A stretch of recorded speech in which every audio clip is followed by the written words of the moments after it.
പയ്യന്നൂരിലെ ജ്യോത്സ്യരുടെ നിർദ്ദേശപ്രകാരമാണ് സംസ്ഥാന സർക്കാർ ആഗോള അയ്യപ്പ സംഗമം സംഘടിപ്പിച്ചതെന്ന ആരോപണവുമായി എം.കെ. രാഘവൻ എം.പി. പയ്യന്നൂരിലെ ജ്യോത്സ്യൻ ആണ് അയ്യപ്പ സംഗമം നടത്താൻ നിർദ്ദേശിച്ചത്. അയ്യപ്പകോപം മാറ്റാൻ പരിഹാരം തേടിയാണ് CPIM സംസ്ഥാന സെക്രട്ടറി M.V. ഗോവിന്ദൻ മാസ്റ്റർ ജ്യോത്സ്യരെ കണ്ടത്. മാധവ പൊതുവാളാണ് CPIMന്റെ ഇപ്പോഴത്തെ ശരണം. ശബരിമല സ്ത്രീ പ്രവേശത്തിന് ഒത്താശ ചെയ്ത സർക്കാരാണ് ഇത്.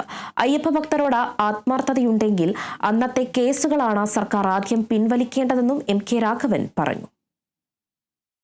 ഇത് നമ്മുടെ CPIM സംസ്ഥാന സെക്രട്ടറി ഗോവിന്ദൻ മാഷും ഭാര്യയും കൂടി എനിക്ക് വളരെ അടുത്തറിയുന്ന പയ്യന്നൂർ ജ്യോത്സ്യൻ മാധവപൂതാളെ കാണാൻ പോയിരുന്നു. എന്താണ് അയ്യപ്പ കോപം മാറ്റാൻ പരിഹാരം അയാൾ പറഞ്ഞു കൊടുത്താണ് അയ്യപ്പ സംഗമം നടത്തണം. അതാണ് സംഗമം നടത്താൻ കാരണം. മാധവ പൊതുവാളുടെ നിർദ്ദേശം വെച്ചിട്ടാണ് അയ്യപ്പ സംഗമം നടത്താൻ കാരണം. തർക്കം നിങ്ങൾക്ക് വേണ്ട.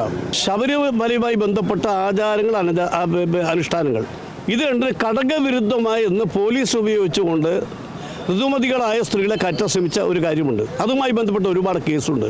ഈ ഗവൺമെൻറ് ചെയ്യേണ്ടത് അയ്യപ്പ സംഗമം നടത്താൻ തീരുമാനിച്ചാൽ സംഗമം നടത്തുന്നതിന് മുമ്പേ ആ കേസ് പിൻവലിക്കണമായിരുന്നു. ഒന്നും ഗവൺമെൻറ് ചെയ്തില്ല. അപ്പോൾ ഇതിൻ്റെ അർത്ഥം രാഷ്ട്രീയമാണ്. ഏതായാലും മാധവ പൊതുവാളാണ് ഇപ്പോഴത്തെ ശരണം. പൊതുവാൾ എന്ത് പറയുന്നു ചെയ്യാൻ തയ്യാറായി ഗവൺമെൻറ്. ജനങ്ങൾ പറയേണ്ട, പൊതുവാൾ പറഞ്ഞാൽ മതി.